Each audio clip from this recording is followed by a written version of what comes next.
Na mtazamaji, na tukizamia taarifa nyinginezo, tuzamie taarifa ifuatayo ambapo mzozo unaendelea kutokota kati ya familia moja mjini Malindi na serikali ya kaunti ya Kilifi kuhusu kipande cha ardhi chenye ekari 475.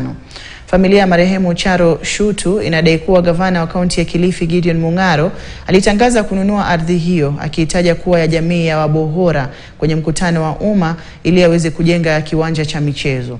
Familia hiyo inakanusha kauli hiyo ikieleza kuwa wamekuwa na mzozo na jamii ya Wabohora kuhusu kipande hicho cha ardhi, huku akitaja kuwa kauli ya Mung'aro ni hatua ya kuwapora urithi wao.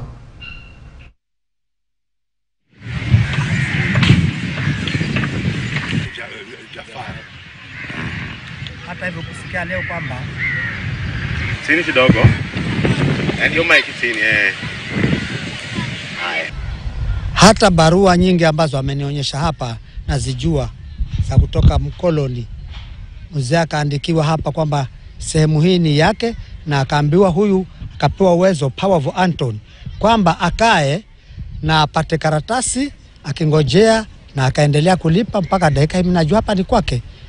Wanataka kuinyakua na kupatia watu wafanye uwanja wa mchezo kabla kufanya ushauri na mwenye ploti. Tukapelekana kotini mpaka nikaja nikawabwaga kabisa, na wakaonyeshwa shamba yao ni hii huku ya M211. Hii shamba yangu ni M5R. Kini Governor Mung'aro mimi sijui ni kitu gani mpango yake aliyoko nayo.